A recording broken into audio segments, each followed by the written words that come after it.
Olá, o Ser Empreendedor começa agora, sempre trazendo uma história que incentiva você e inspira as pessoas.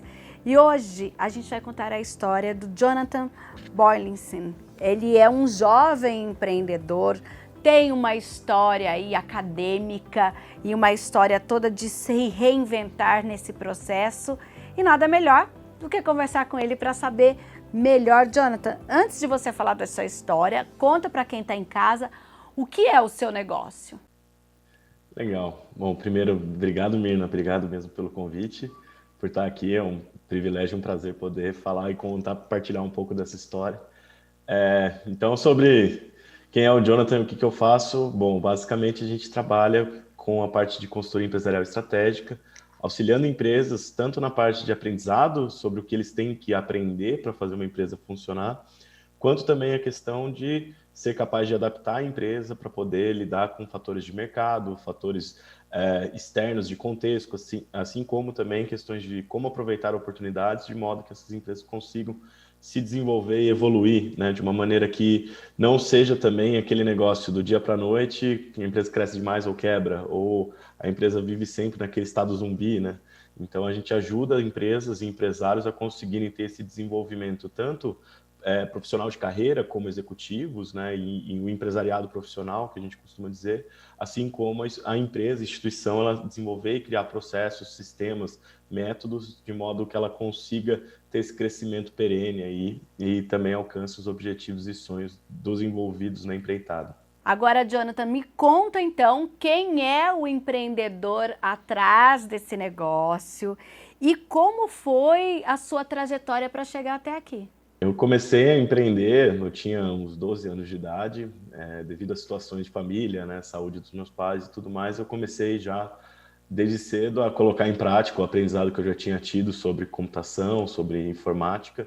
Então, em algumas lojas e comércios aqui da região, eu costumava ir lá e arrumar a rede, arrumar sistema, e contar estoque.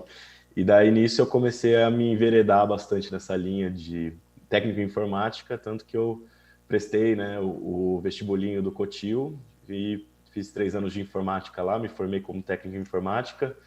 Também fui, durante o colégio técnico, eu virei administrador de redes do departamento de construção civil e geomática, onde eu cuidava de um servidor e também de coisas de 25 computadores, além do suporte ao usuário, aos professores e tudo mais. Mas antes de você entrar nessa trajetória, você falou 12 anos. É isso mesmo? 12 anos você já estava, como se diz, mas como que você chegava nessas empresas? Alguém conhecia e te indicava? Mas assim, você lembra da primeira vez que você falou, olha, eu posso fazer alguma coisa por você?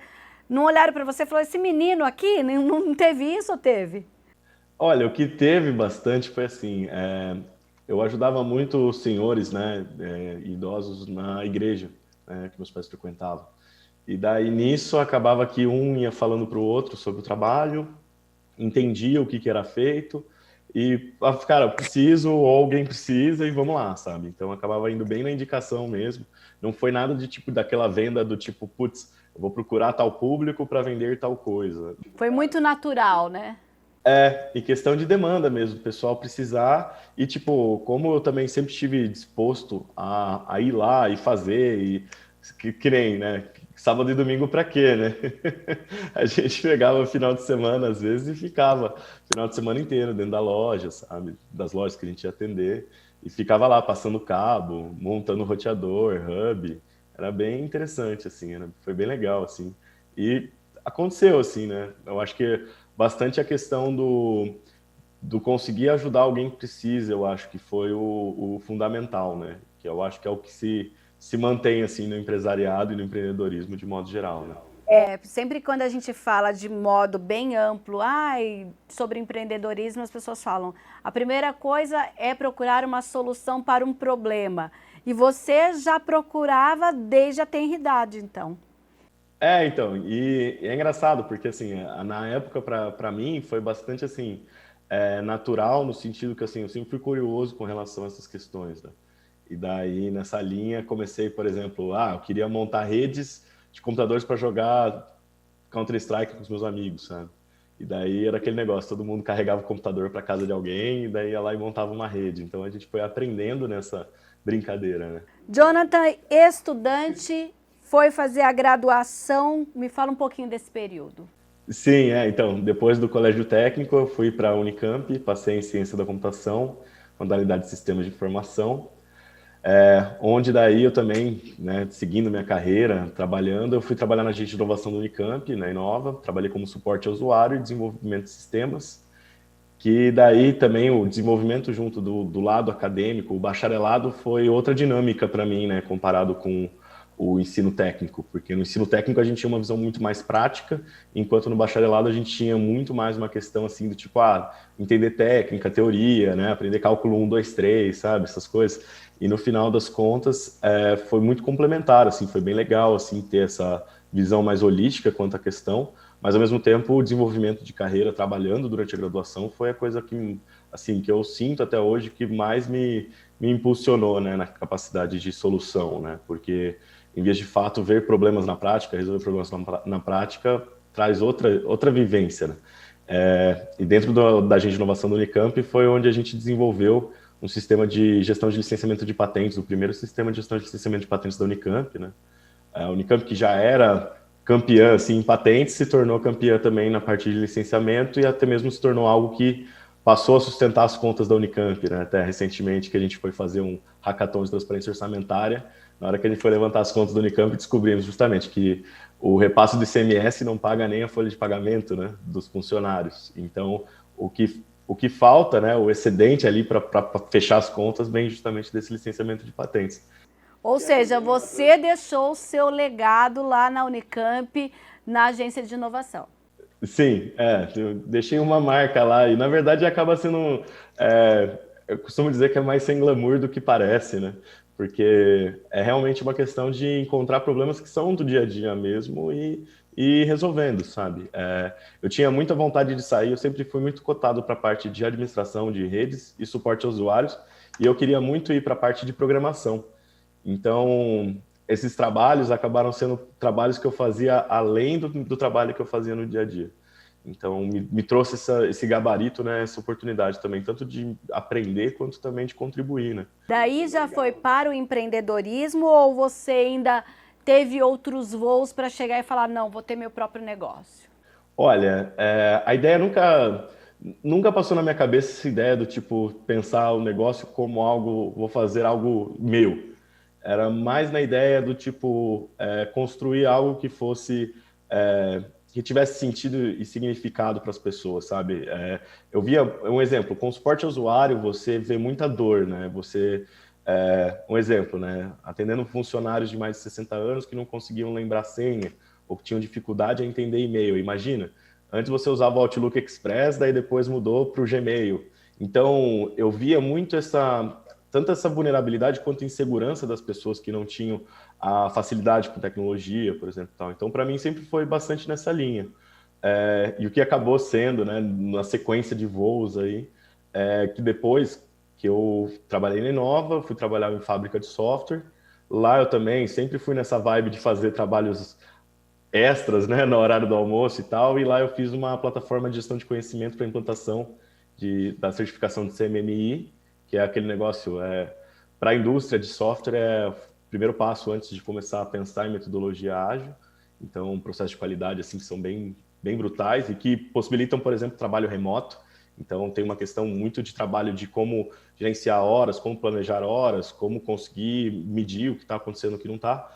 E daí eu ajudei esse processo, virou uma plataforma nacional, tive um grande reconhecimento nisso, e nisso começaram a aparecer de novo clientes por indicação, do tipo, olha, tem uma loja virtual, tem um e-commerce, preciso de alguém para fazer o meu e-commerce ranquear no Google, preciso fazer o meu e-commerce aumentar a conversão, aumentar o número de vendas e tal. E daí eu abri a minha primeira empresa de marketing digital. Isso foi quando? Isso foi final de 2009, começo de 2010. Olha, então já são cerca de 11 anos, mais ou menos.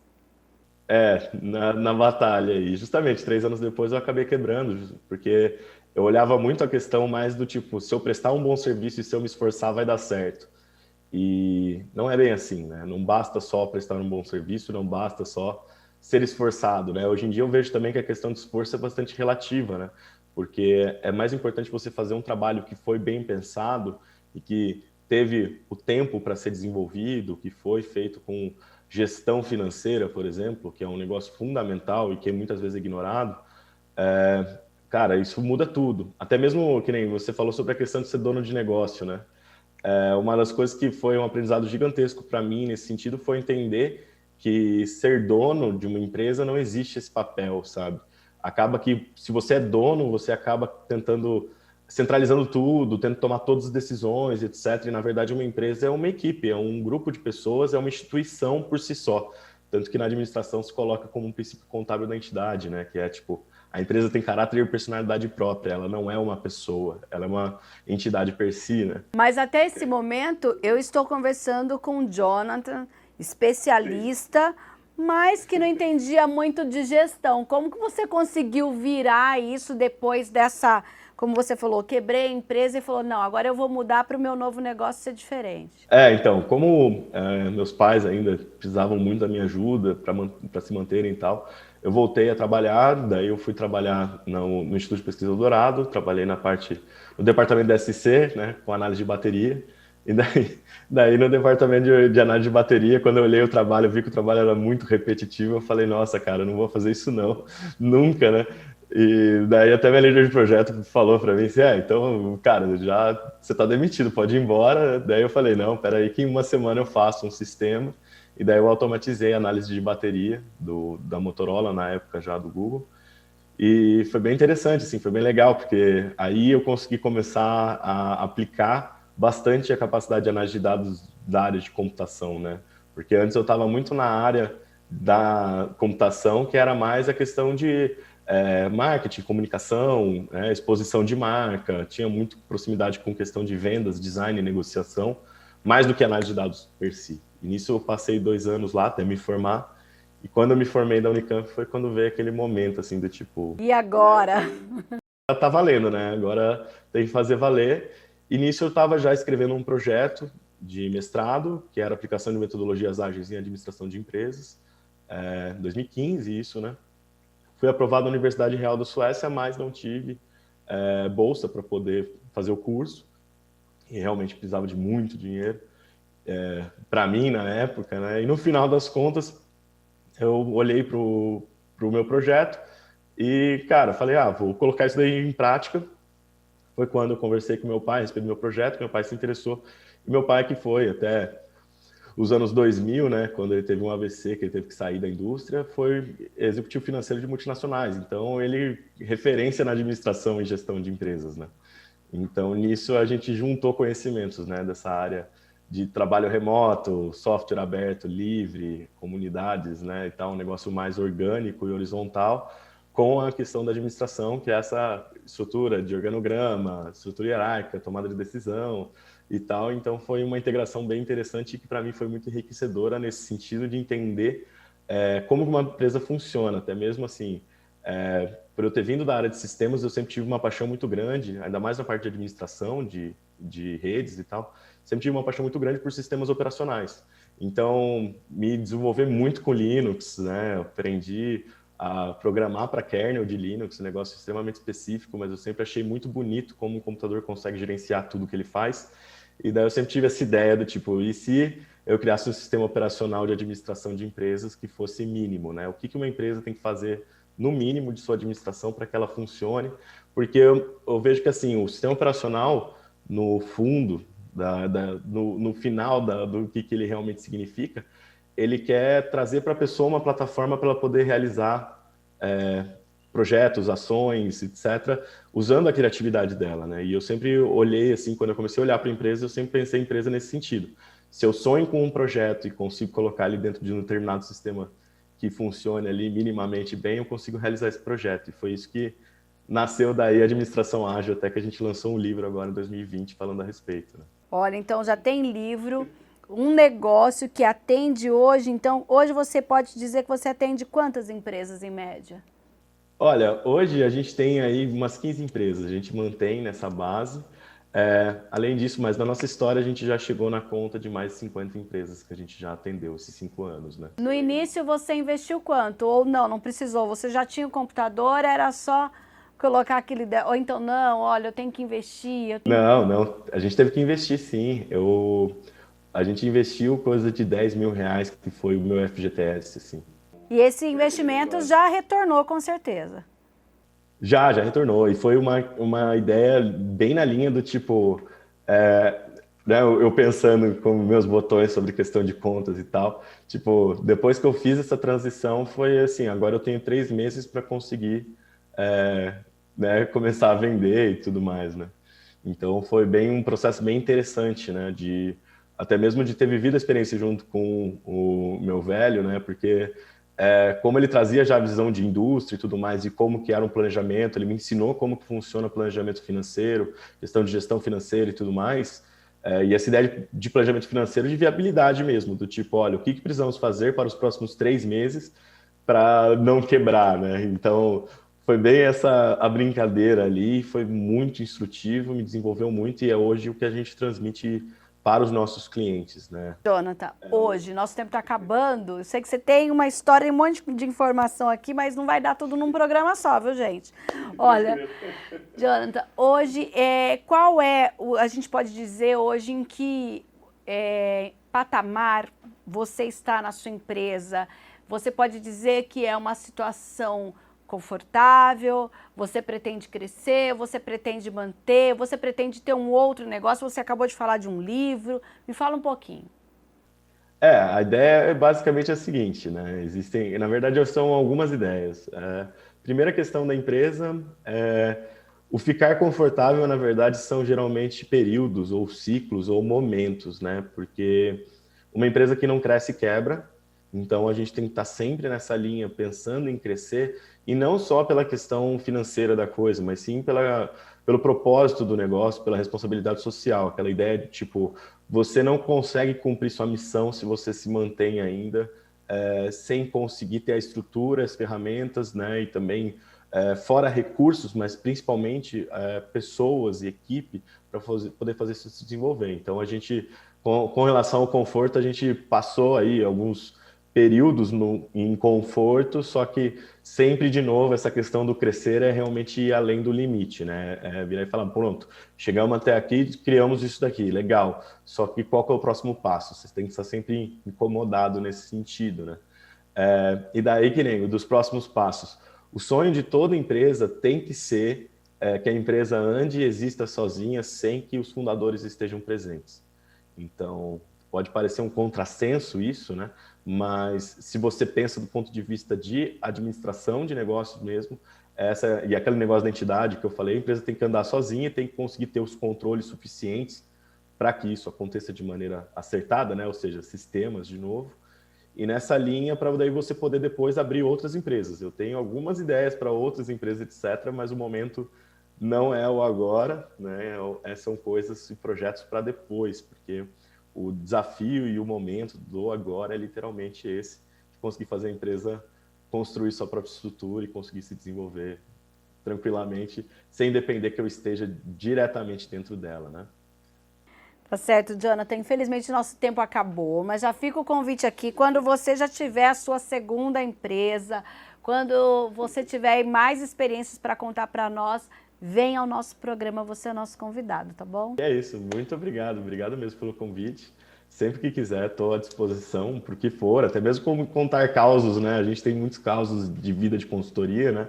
Ainda mais na linha de estratégia, quando a gente fala sobre empresas no Brasil, né? Esse negócio de o contexto, tanto econômico quanto jurídico, legislativo, até mesmo de governo, assim, são coisas que afetam muito. E para conseguir ser empresário, empreendedor no Brasil, tem que ter uma capacidade de adaptação e execução e disciplina muito grande. Então, a gente tem ótimos exemplos, bons exemplos e maus exemplos, mas todos que ainda assim ótimas histórias e aprendizados. Assim. Certo, então, fica combinado. Combinado. Valeu mesmo, Mirna. Assim a gente encerra esse primeiro bloco, mas já que a gente falou com o Jonathan, que é né, uma empresa filha da Unicamp. No próximo bloco, nós vamos justamente falar um pouquinho mais sobre essa questão da inovação e a importância do universo acadêmico para a formação de empreendedores. A gente volta já já com o Ser Empreendedor. Não saia daí.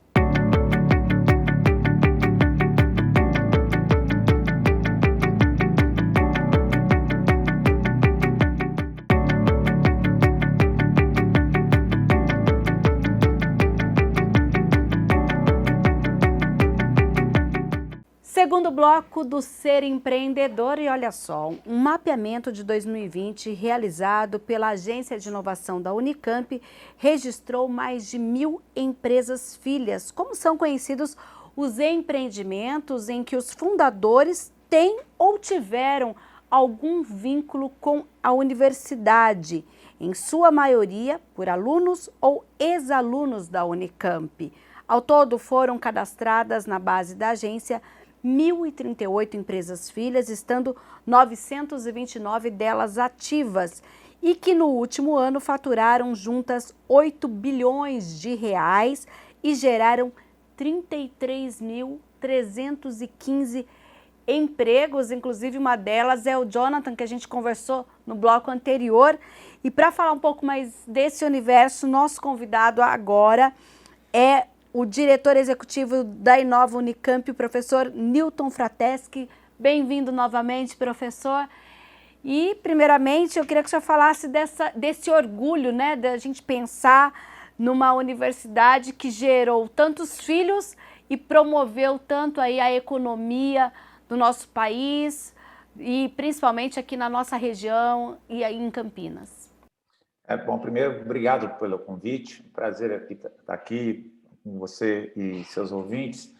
Realmente é um orgulho muito grande, né? O que eu gosto mais de ver nisso é o papel que tem uma universidade pública de qualidade, que, de um lado, busca, né, a melhor qualidade no ensino, pesquisa e extensão, e também se cuida da inovação, ou seja, transformar realmente as ideias em coisas que têm impacto socioeconômico, né? A gente vê como esses lugares viram centros atratores dessas empresas, né? E é importante ressaltar que dessas empresas todas que você falou, basicamente 50% delas estão na cidade de Campinas, 63% na região metropolitana de Campinas, percebem? Então, mostra que é um efeito, né, da presença da universidade, da necessidade de interação, do fato que as empresas surgindo dos alunos, pelo próprio fato da pessoa estar aqui, ele acaba se desenvolvendo e buscando as suas próprias ferramentas nessa região para se desenvolver. Você vê como é que esse é um sistema de uma realimentação muito positiva, né, que traz esse tipo de impacto, né? A gente vê os números que eles geram de empregos e os recursos, né? Tem que lembrar que esse é o direto, né? A gente não está falando da riqueza indireta que eles causam, porque cada pessoa que você emprega também demanda serviços, gastos para viver, consome, paga impostos, né? As próprias empresas também pagam impostos. Então, você percebe que é toda uma cadeia que leva a um impacto muito grande para a região. Então, você imagina, se a gente tivesse mais regiões como essa, em torno de universidades públicas em todo o Brasil, como isso pode ser importante para o desenvolvimento do país, né? Professor, quando a gente fala na experiência, por exemplo, do estudante, né? Eu vou falar por causa do Jonathan especificamente, ele inclusive chegou a atuar diretamente na Inova Unicamp e ele é um dos autores de um projeto lá atrás que criou uma ferramenta de gestão de licenciamento de patentes na Unicamp e fala com muito orgulho disso, da Inova, né? Fala com muito orgulho. Eu queria que o senhor falasse dessa experiência em que graduandos, pós-graduandos, ou seja, o universo passa pela Inova e começa a ter essa visão de que dá para fazer muito além do campus, né? Eu queria que o senhor falasse disso. Pois é, né? Que às vezes a pessoa tem a ideia de uma universidade que você lá fazer seus cursos específicos e aí você termina os seus cursos e se formou, né? É uma ideia um pouco antiga. Eu brinco às vezes de falar, é como se fosse um álbum de figurinha, né? Aí você vai fazendo as disciplinas e vai colocando um álbum de figurinha e você termina um álbum basicamente com o álbum cheio, mas a cabeça vazia. Então, quando você está na universidade, o fato de você ter as ações culturais, da promoção da cultura de inovação, a possibilidade de disciplinas ligadas com a inovação, o suporte da Inova e todos os parceiros da universidade que veem isso com importância, acaba expondo os alunos, tanto de graduação como pós-graduação, a várias experiências ligadas a isso, ou através da própria Inova, ou às vezes ações junto com as empresas juniores, às vezes ações com a Liga Empreendedora, às vezes fazendo as disciplinas que tem de empreendedorismo, participando do desafio Unicamp, que todo ano nós fazemos, às vezes até mesmo antes de entrar na universidade, o programa como Inova Jovem, ou seja, você acaba criando um ambiente em que naturalmente o aluno esbarra nas questões de inovação, barra nas questões de empreendedorismo, né? E mesmo que não seja uma disciplina que você tem que fazer, vamos dizer assim, que é obrigatória, que eles chamam, né? Apesar que algumas unidades agora, já da Unicamp, estão colocando disciplinas de empreendedorismo e inovação como parte da grade obrigatória dos seus alunos, porque eles perceberam o valor que tem. Porque o que a gente acaba aprendendo é que, na verdade, o que você leva da universidade tem a parte técnica específica da tua área de atuação, né? Mas as áreas de atuação estão evoluindo tanto que eu acho que você leva muito mais a tua capacidade de aprender e mais coisas que estão entre uma aula e outra, que é justamente esse tipo de coisa, que são transformar a tua ideia, basicamente, em algo que tem um impacto socioeconômico através de criar um negócio e entender que isso é possível, né? Então, está vindo, vai na formação do aluno, né? E a gente sabe que a maior parte da transferência do conhecimento da universidade para fora, do ponto de vista de impacto, é através de seus alunos, através dos talentos que ela forma, né? Então, realmente, é importante cada vez a gente promover cada vez mais dentro da universidade esse tipo de coisa. Não só dentro, eu quero dizer aqui que eu acho que é muito importante para a cidade de Campinas que se tenha muito desses eventos permeando toda a cidade, porque você imagina que isso pode potencializar a cidade toda para ser, de fato, o que a gente chama de um centro empreendedor, né? Quando a gente fala em tecnologia e informação, a gente sabe que foi um dos setores privilegiados em função até da pandemia, porque todo mundo passou a fazer, né, a usar mais a internet, com os home offices e uma série de remodelação do modo de trabalhar das empresas, de gerenciar seus negócios. A senhora acredita que esses números positivos, a gente voltando lá no mapeamento de 2020, teve já essa influência da pandemia ou é agora, nos números de 2021, que a gente vai ter esse panorama completo? É difícil de ver essas coisas, né? Esses números não têm um impacto assim tão imediato. Eu vou dizer assim que sempre o que a gente está olhando hoje é um reflexo de alguns anos atrás, entendeu? Porque o impacto da universidade, por isso que é difícil de mensurar muitas vezes, né?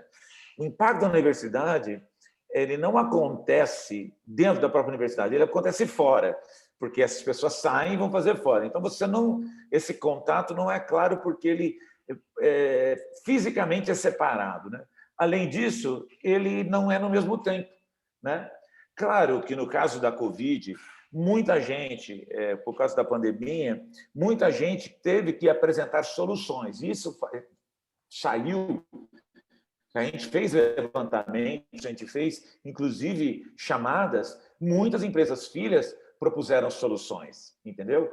E também nós abrimos um canal de comunicação para empresas ou pessoas para trazer suas contribuições ligadas à Covid, né? As que já são empresas não vão aumentar o número de empresas, talvez vão aumentar, eventualmente, se tiver uma boa solução, aumentar o número de empregos, aumentar o seu faturamento, e a gente vai ver nos próximos anos. Agora, essas outras ideias, novas empresas que surgiram em função disso, e não necessariamente só na tecnologia de informação, porque tem muitas outras coisas ligadas aos testes, a melhorias na produção dos insumos, tem muita outra cadeia. A área da saúde também é bem importante na Inova também. A saúde, né? Vai surgir, exatamente, tudo isso vai surgir impactos, mas não sei se já em 2021 nós vamos conseguir ver claramente isso acontecendo, porque ele vai meio diluído. Eu diria nos próximos 2, 3 anos, sim. Professor, eu observo que o senhor está falando com a gente num chroma key, e no fundo a gente já tem, então, a nova sede da Inova, é isso? É isso mesmo, são diversos recortes aqui que eu tentei fazer para fazer no fundo, para as pessoas já conhecerem, né? A gente inaugurou a sede junto com um prédio que chama Nexo, que é um espaço para encontro das pessoas, um espaço de coworking e espaço para empresas, né? E aqui é a nossa sede, em que a gente tem está muito orgulho de estar ali na nova área da Unicamp, né? A gente fez a inauguração há umas semanas atrás, então eu quis colocar justamente para vocês verem. É muito lindo lá, eu espero que logo a gente esteja superando essa pandemia e vai ser muito bom recebê-los na nova sede. Quando a gente fala nessa nova estrutura, hoje a Unicamp, a Inova, ela engloba o quê? Ela engloba porque eu já fiz até, inclusive, reportagens anteriores que a gente conheceu a incubadora.